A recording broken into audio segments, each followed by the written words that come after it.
নমস্কার বন্ধুরা, ভিলেজ ফুডে আপনাদের সকলকে স্বাগত জানাই। আজ আবারও চলে এলাম নতুন এক রেসিপি নিয়ে। আজকে বানাবো ছানার জিলিপি। তার জন্য একটি বাটিতে আমি 1 চামচ কর্নফ্লাওয়ার, 1 চামচ ময়দা আর 1 চামচ আমুল দুধ মিক্সড করে রেখে দিলাম। এদিকে একটি থালাতে 500 গ্রাম ছানা নিয়েছি। ছানাটা নরম করে কাটিয়েছি।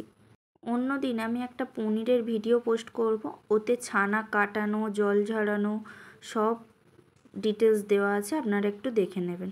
ছানাটা বেশ ভালো করে মাখিয়ে নেওয়ার পর ওপর থেকে একটু নুন দিয়ে দিলাম, সামান্য একটু পরিমাণে, অল্প একটু চিনি দিয়ে দিয়েছি।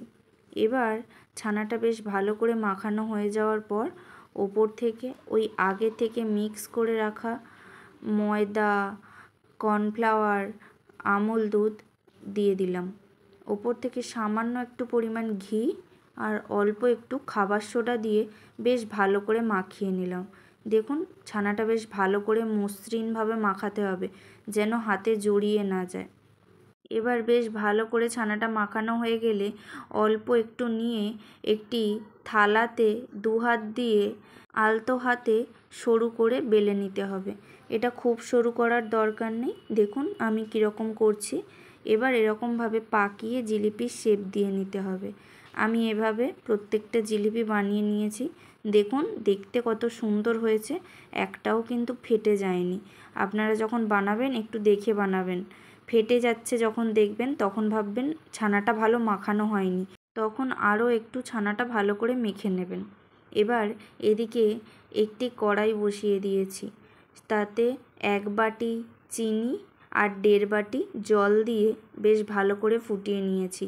ফোটানো হয়ে যাওয়ার পর লাস্টে একটা এলাচ ফাটিয়ে দিয়ে দিয়েছি।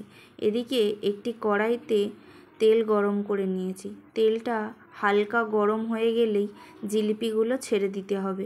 খুব গরম তেলে জিলিপিগুলো ছাড়লে সঙ্গে সঙ্গে পুড়ে যাবে, ভালো ভাজা হবে না। খুব লো আঁচে জিলিপিগুলো লাল লাল করে ভেজে তুলে নিয়ে আগে থেকে করে রাখা ওই রসেতে দিয়ে দেব। এবার 1 ঘন্টা চাপা দিয়ে রেখে দিয়ে পরিবেশন করব। খেতে তো অসম্ভব সুন্দর হয়েছে। দেখুন কত সুন্দর ফুলেছে আর কত নরম। আপনারাও বাড়িতে একবার বানিয়ে দেখুন। আপনাদেরটা কেমন হয় কমেন্টে জানাতে ভুলবেন না।